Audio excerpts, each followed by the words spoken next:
Hey, it's Car Con Carne. We're in the parking lot of Byron's on Lawrence Avenue. Car Con Carne, presented by our dear friends at the Auto Barn Mazda of Evanston, 1015 Chicago Avenue. We're in a brand new Mazda CX-9. This is gorgeous and comfortable, isn't it? It's really It nice. is. This is the environment you want to eat hot dogs in. This is actually a very comfortable, luxurious, and safe ride. Take a test drive. The Auto Barn Mazda of Evanston. Actor Mickey O'Sullivan. Hi, everybody. Byron's owner Mike Payne. Are you ready to do this? I'm ready to eat. I know that. I'm so ready to eat. I'm starving. Dear God, I'm so ready to eat. It's Car Con Carne. Let's eat in the car. It's Car Con Carne. And now here's the star of our show, James Van Alstyne.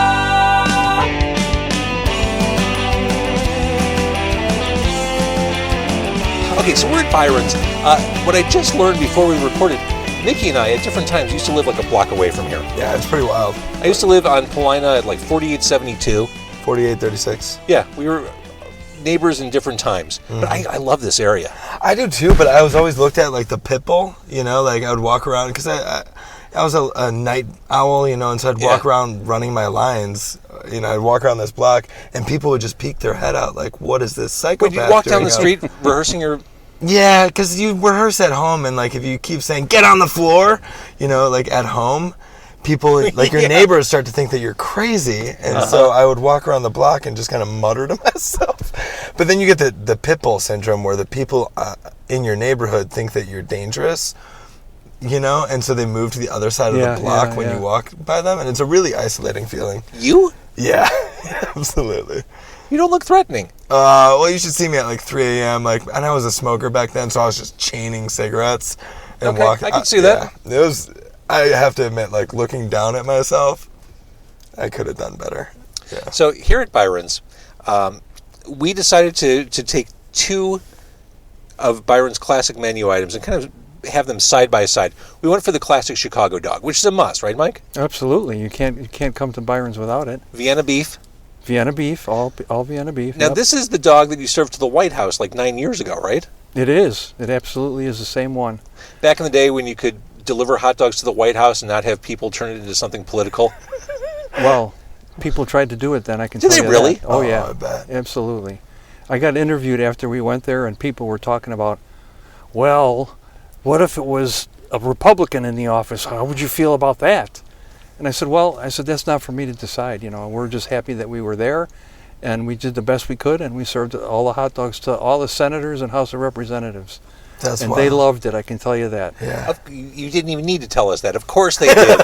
You brought Byron's hot dogs to Washington, D.C. All right, so we got the classic Chicago dog, and you put your own Byron spin on a Chicago dog. What do you do to it? By the way, that is the one that we brought to the White House, so Byron's hot dog, Okay. not the Chicago-style classic. So we're gonna eat the same thing that the president had. That's exactly right. That's right. There we go. All right, so what's Byron's takes all the classic ingredients, mustard, relish, onion, tomato, pickle, hot pepper, and celery salt, and we add lettuce, cucumber, and green pepper at your own particular taste. If you want it, you can have it. If you don't, you don't. I want it. But that's how we started, and that's how we've been doing it for 43 years. So. All right, so bring it on. Should we start with the Byron's? Let's do it. I love how when we're looking at this, so we can use this kind of as a review mirror. Yes. Nice. Exactly. I'm really excited about it. There's Thank you there's very a Byron's much. hot dog, not a Chicago style. All right. Someone asked me, I don't know, a month ago, look at that. See, at that that's beautiful it. dog, When you think of Chicago, that's exactly what you think of, right? Absolutely. I love it. Someone asked James, me- there's yours. Thank you, Mike. All right. Okay, and here's your fries. All right, you gotta have fries, right? One for each. There's a bell There you go. pepper. A bell pepper on a hot dog. Thank you very much. Okay. You gotta love that the bag is translucent. And That's how you know you're in Chicago. I will say, Mickey and Mike, the car is a loaner, so please be gentle. You bet. Eat over your paper. I'm talking to you like a dad, please. Hey guys, just like really take it easy on the mess you make back there. Look, because I know you're hungry, I'm but the one who's gonna have to clean it up. this isn't my... Okay, so the Byron's Well, hot you're dog, the one that invited us here, by the way. So. True enough. I don't... Mike, my Hey, mouth... Pat. My mouth doesn't open sideways like this. I don't know how to do this. How do you do it, Mickey? You just Well, gotta he has a open your bigger mouth than I got a huge mouth. That may be true. more than one way. I kind of need to divest myself of some of the ingredients just to like get in there. You know, you just gotta like Let's see if I can. There's a lot of people that love to deconstruct our hot dogs before they eat them. And by the way, nothing sounds better than eating a hot dog like that on a lavalier microphone. I bet it That sounds sounded good. fantastic in my headphones. Oh my god! This is an experience. I like the cucumber in here. I like just that clean, crunchy taste. That's good. Oh, Mike, thank you. This is so good. So, Mickey O'Sullivan, most recently we probably all saw you on The Chi. Yep. And I think we can all agree, season 1 of The Chi, not enough Mickey O'Sullivan. That's true. We can. I mean, there really wasn't enough of you. You know, I'm just so thankful to have been on such an awesome show. And, you know, season 2 is coming up, so check it out. We will. More chef? We got some more. I can neither confirm nor deny. All right, so when do we get season 2? Season 2 is going to come out in about 2 months. If my information is correct. I'm the luckiest actor in the world in that I have a lot of wonderful projects in post-production right now. And it's hard to keep track of the exact dates. But we got 2 things coming out this spring. We've got Captive State with John Goodman. You told me about that last time we sat down. Yeah, the trailer came out. I'm in my first big boy movie trailer. I'm in the first 2 seconds of it. I'm really proud. I showed it to my mom. I haven't seen it yet. I've got to see this. I'll pull it up as soon as I'm done with this hot dog here. But Captive State, and then we have a web series called Right Swipe, which is about these 2 women who start a dating service for to kind of like help idiot men make profiles that are actually reflective of the decent human beings that they are. And I play all of the non-decent human beings. And by the way, how does that business not exist in real life? Right? It does. Okay. I was going to say, that seems to fill a legitimate need. Yeah. Pat on the Facebook Live just said, nothing more attractive than watching another man shove a hot dog in his mouth in close-up, which is what Mickey did. He just leaned in. Oh, so I was going to say, someone asked me like a month ago, what kind of cameras do you use for your podcast when you do Facebook Live? Well, my camera is a Galaxy S9 phone. Whoa. Yeah. In selfie mode. That's the camera rig I've got going on here. We're competing. I'm an iPhone guy. Does Showtime use something like this when they shoot? Oh, yeah. Yeah, it's just like this. Just basically a phone. Anybody can shoot on it. I mean, they have that's the best thing about being an actor is when you show up and you realize that everything around you is a more expensive toy than you could ever wish to have. And you have no idea how to use any of it, and so you really just have to rely on and support everybody else who has all of these tools, because you're like, I have no idea how I would use that. Right. I have no idea the right way, the wrong way, so you just tell me where to stand and what to do, and I will do it to the best of my ability for you. All right, Mike, this is the point in the podcast where I ask you if you have an empty bag to throw refuse in. I do. You're done with that already? Well, I'm hosting. I gotta You're right. gotta keep this moving. Here we go. The ship doesn't sail without me, bro. We're on a ship? Oh, man. And here's another reason to love coming to this restaurant. Here you go, Mike. Thank you. Yep. Byron's has Green River on the fountain. This is quintessential Chicago. Green River on the fountain.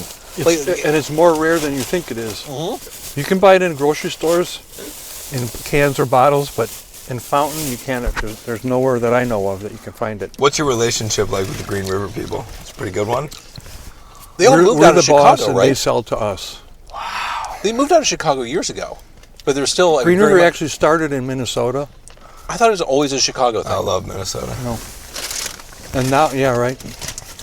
Ask your brother; he probably knows. How long I'm has he going to go lived up there in 2 weeks. He's been up there off and on for a few years now. At this point, I should mention we could probably road trip in a Mazda CX-9 from the Autobahn Mazda of Evanston if we wanted to go to Minnesota. There you go. If Mazda wants to help me get up to Minnesota, I've got a bunch of hockey equipment that I need to bring up there. This would be a I'd perfect glad. carport. When we first booked this interview, Yeah. this moment, we did it for this Sunday. We were recording on Sunday the 13th because you said, I'm going to be on Chicago PD that week. It would be great if we could promote it.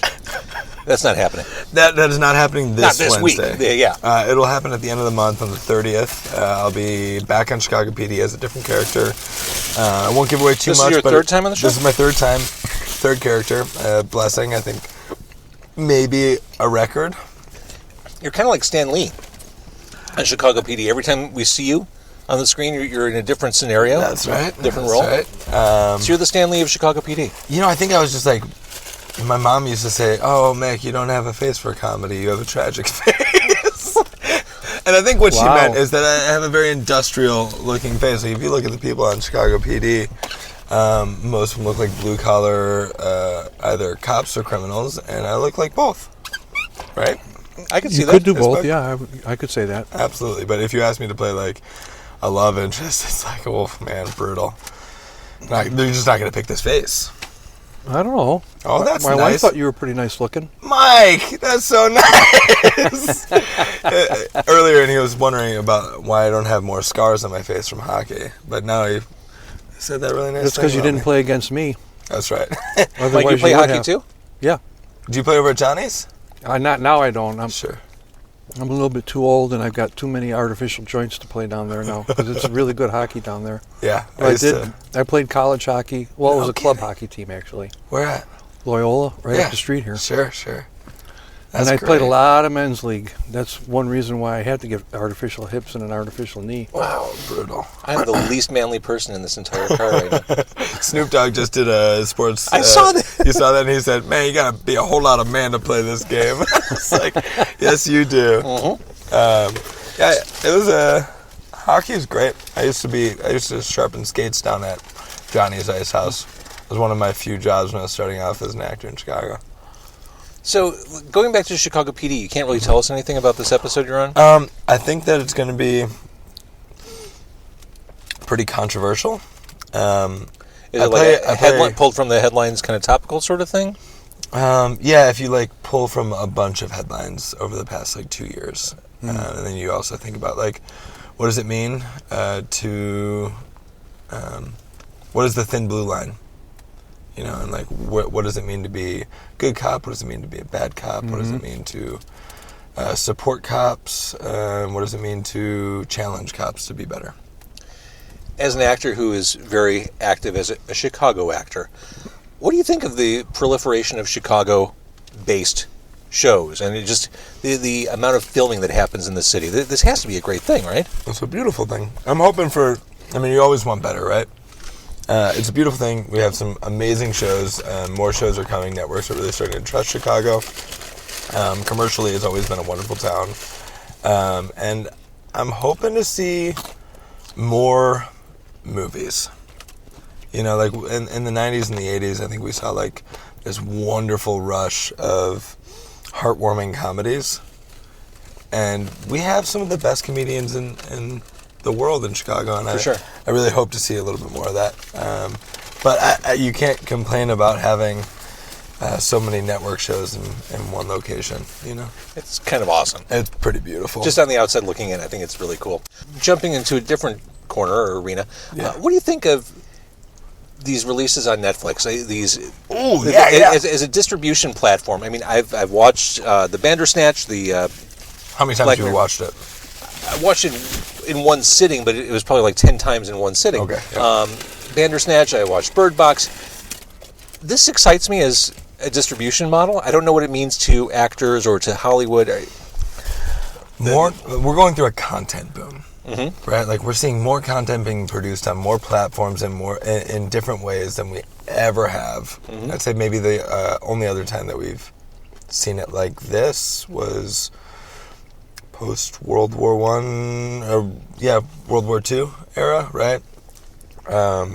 And I think it's a beautiful thing. It means more opportunities to tell stories, more opportunities to fail. A lot of people really got down on Bandersnatch, and I was like, hold the phone, guys. They just did a choose-your-own-adventure movie. Just trying to do that on a platform as big as Netflix. That's an accomplishment. If you look at the timeline of humanity, they will say, well, wow, Netflix tried to do this thing on a grand scale. And I will be the one who looks at my friends and says, hey, remember this past summer when I called you all up and I said I have an idea? I want to do a horror movie that's Choose Your Own Adventure and release it on YouTube. And they all laughed at me. I will go to my grave with that one. That's a good one. And you'll return from the grave. I'll return if you choose this option. Then Bird Box. I loved Bird Box. I saw some negative feedback online. I read the book a few years ago. My only problem with it is they changed the ending because the ending was a little bit darker.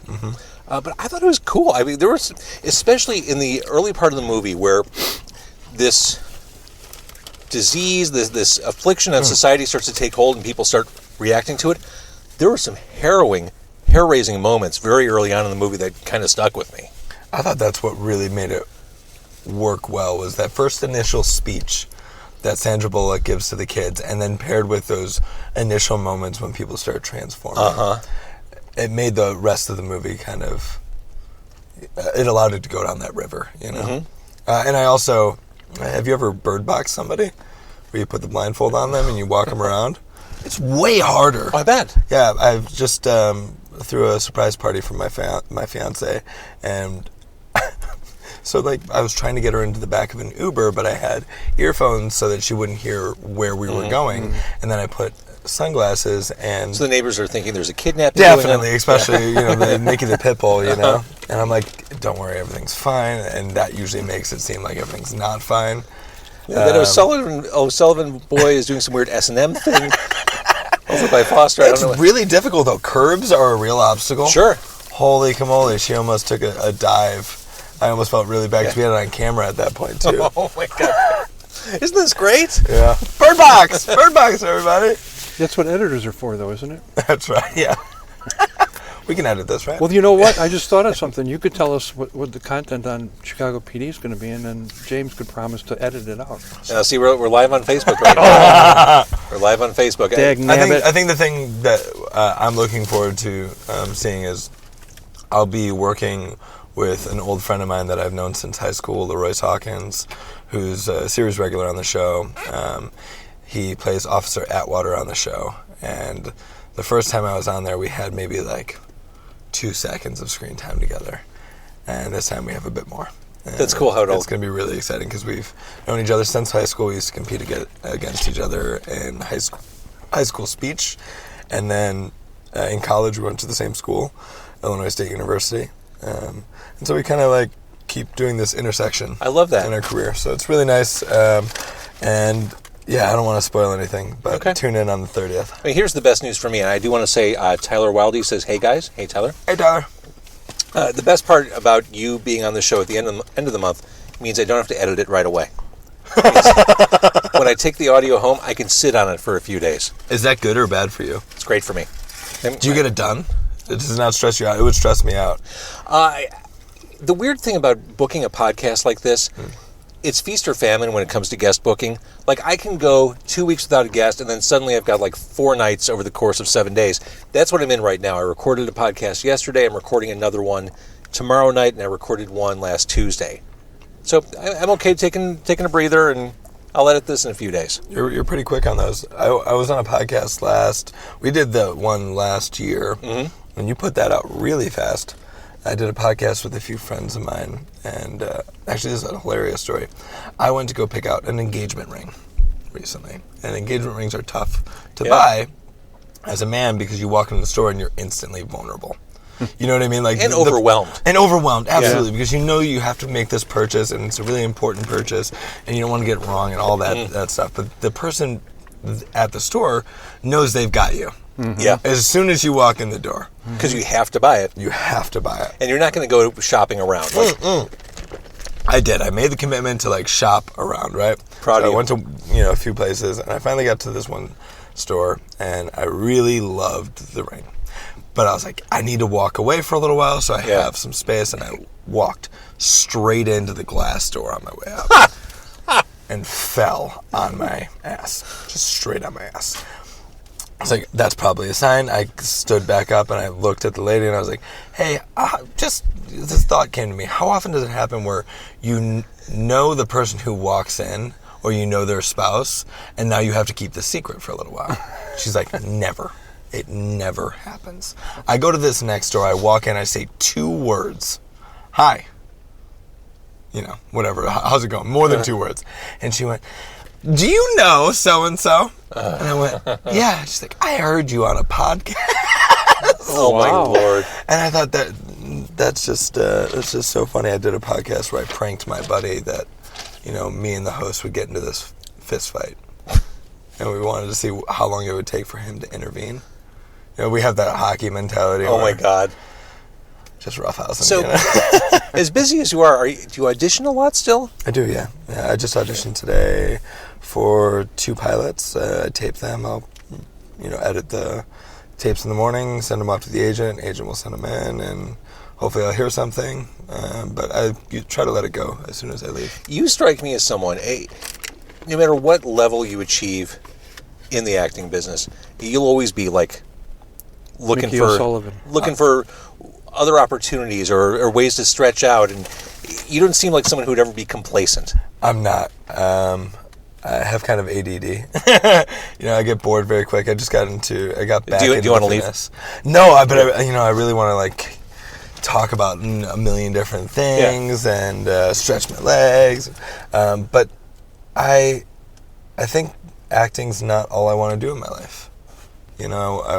I'm interested in doing more charity. I'm interested in... We've talked about that. We have, yeah. I have lots of ideas, and I think the more I and a lot of practices too, but the more I just focus on my career, I think the worse I do in my career, the worse I do in my life, and the more I focus on doing things in my life with my friends and my community, the better I do in my career. So it's this conundrum, But yeah, we talked a bit about getting some stuff going, and Because I'm at that point. As an adult, I'm like, I need to do something that gives back. Mm-hmm. Just to let my kids see that it's possible. Yes. Without without it taking over your life, that it doesn't have to be the sole focus of your life, but that there are little ways in which you can very easily give back, and not only in a financial way. One of the things that we had talked about and what I want to encourage other people to do is find those moments in your life where it takes nothing, right? A lot of people are going through their houses right now and they're getting rid of things, right? They're dropping it off at thrift stores and this or that. And it's take all those socks, those wonderful socks that you're about to throw away because they don't spark joy in you right now. Put them in a bag, put in your backpack. And when you get off the train and that person says, hey, can you help me out? You can, and that might not be the thing that they need or they want right at that moment, and that's okay too. But you can bring those things with you. You can split your sandwich at Subway in half and share it with somebody, and it doesn't have to be this thing that takes away from you. Going back to auditioning. Yeah. I've never acted in my life, and I started looking through movie scripts, and I thought it'd be fun if you auditioned for a really shitty movie. And I have a couple sample scripts from some of the shittiest movies ever made. All right. Just 1 or 2 pages. Okay. And I don't even know how to do this. Should I read whatever we pick, should I read the stage directions? The first time I auditioned for Chicago P.D. This is great. Not a shitty show. All right, so your choices are... Because you could read the character stuff. Should I read the... No, don't tell me anything. Okay. The choices are... Maybe you want to tell them. I don't know. The 3 choices... Yeah. Or do you just want to go cold on a script? I want to go cold. You want to tell the people what we have to choose from? I don't have it written down. I just know what they are. So we got 3 scripts here. 3 scripts. I'm going to give you this one. Cool. Do you have 2 copies of this? I do. Awesome. The name of the movie is? Leprechaun in the Hood. We have Reverend Hansen, Zombie Girl #1. Oh my and Leprechaun. Gosh. And Leprechaun. So there are 3 characters. Can you do all 3 characters? You want me to do all 3? Or do you want me to I want you to do one. Okay, who should I? Should I be Zombie Girl 1? Because you've got to be the Leprechaun, right? I think I have to be the Leprechaun. Okay. Sounded like it. Okay, so should I read this stuff? I think just the initial stage, the script direction, yeah, absolutely. Okay. Just the initial one, and then we'll... Okay. Okay. So, all right, so I'm Here, Zombie Girl 1. I'll read it in my movie voice. Ready? Reverend Hansen is holding the offering plates in his hand while surveying the mess in his church. The parishioners have gone home. Surprisingly, he is not too disappointed. Must be the Lord's way of telling me to have a fundraiser. Praise God for the fundraiser.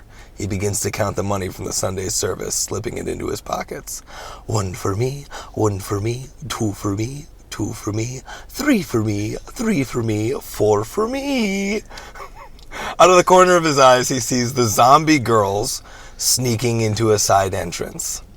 Praise be, more sinners. Let me lay my hands on you sinful creatures and pass on God's blessing. Zombie Girl 1 glides over in a sultry fashion. That's you.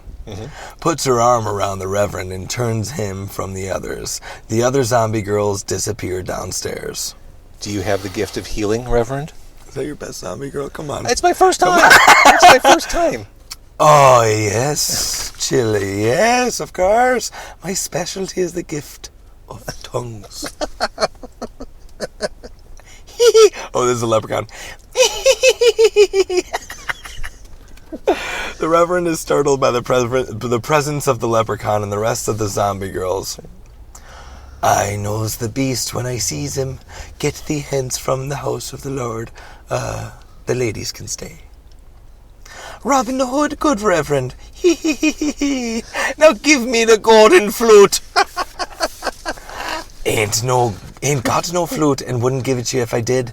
The Lord delivered the Israelites from the hands of the Philistines. He delivered David from Goliath, delivered Letterman from NBC. Wow. And he'll deliver you from your freaky little ass too. Praise God. The piano begins to play by itself, and as if in a spell, the Reverend is hypnotically drawn to the piano. Play me a song before you die, and you'll see hell by and by. Jeez. He cannot resist the will of the leprechaun. He struggles against unseen forces, but he finds himself sitting at the piano. The leprechaun begins to direct him like a conductor. He begins to play a slow, somber, dark tune. Suddenly, the keyboard, not a piano anymore, cover falls on the Reverend's hands, pinning his fingers to the keyboard. He cries out in agony. Oh! The leprechaun goes to the altar, where the crash and bread remain. The zombie girls scavenge the cash, and the leprechaun takes the bread and advances upon the Reverend. The lep jumps on the Reverend's back and holds the bread over his face, and as the Reverend begins to suffocate, money, cash, dough, and bread, he had his fill, he was dead. Mickey O'Sullivan.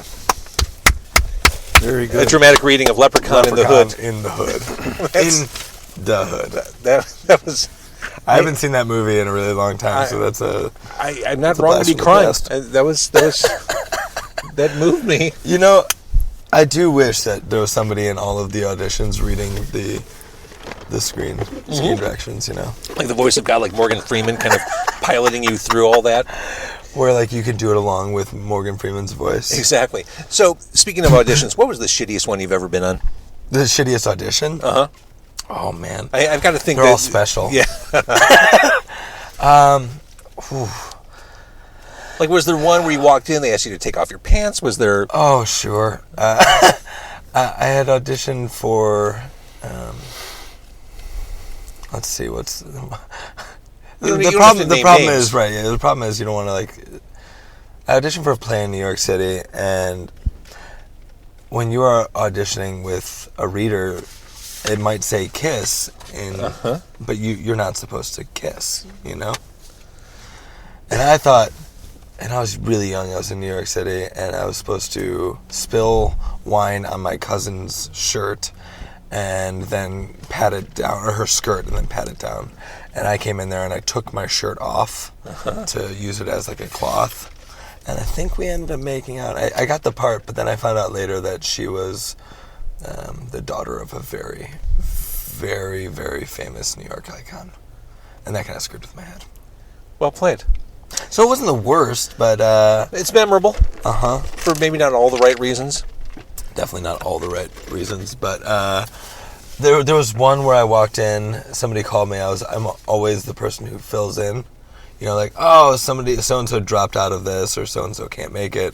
Are you available? Are you interested? And I'm always like, yeah, sure. Like, yeah, I'll read your Leprechaun in the Hood thing. Why not, right? And I came in, and it was just...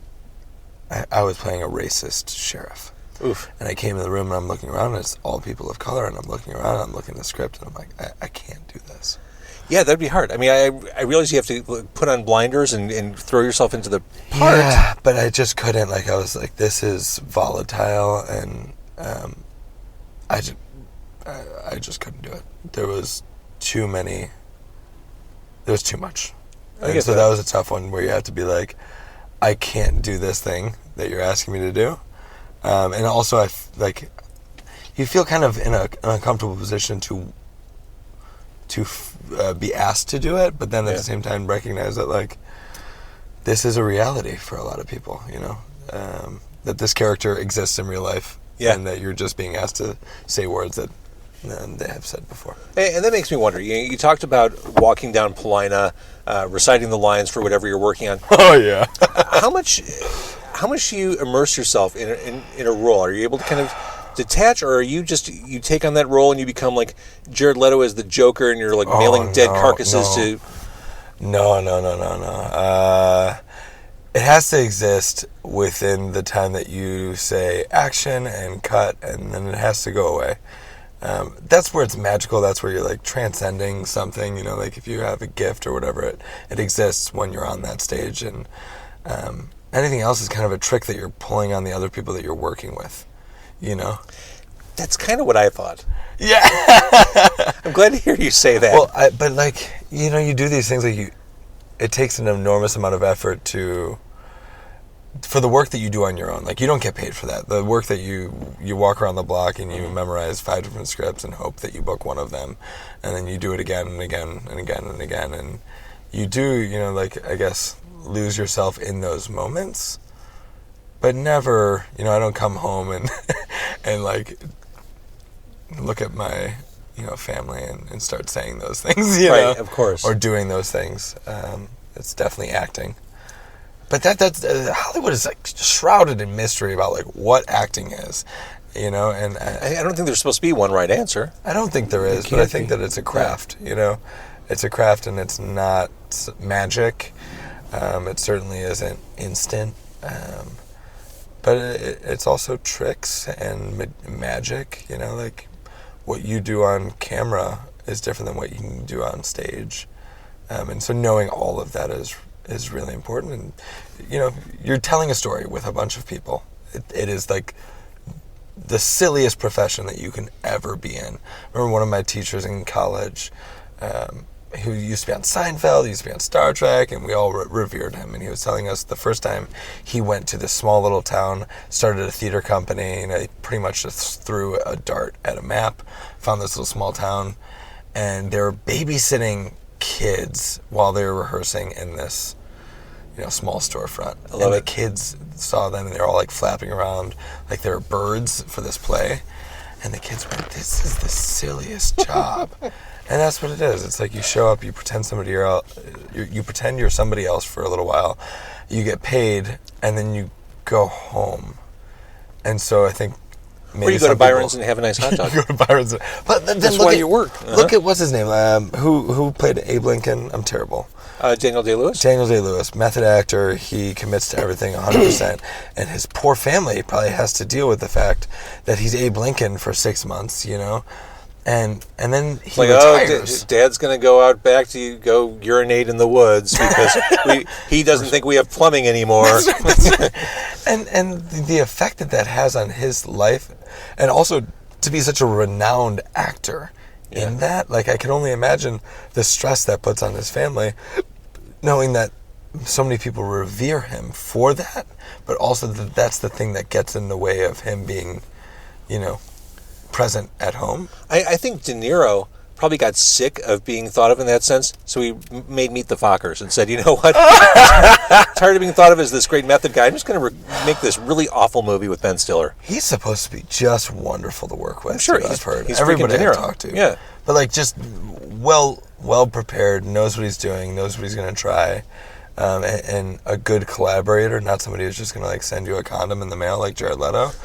You know, like, gotta love the guy for... Do you have to love him? He tried. He tried some stuff, and they're all getting paid an obscene amount of money anyways, and so... But speaking of De Niro, king of comedy, that's like a top 5 for me. All-time movie. Beautiful, yeah. That's an uncomfortable movie. Him, yeah, very uncomfortable. They don't make them like they... No. All right, so Is that a typical thing to say? to summarize this podcast, which is presented by the Autobarn Mazda of Evanston, we're at Byron's Hot Dogs. There are two locations. We're at the one on Lawrence and Paulina, 1701? Yes. 1701. That's Mike Payne. He delivered hot dogs to the freaking White House.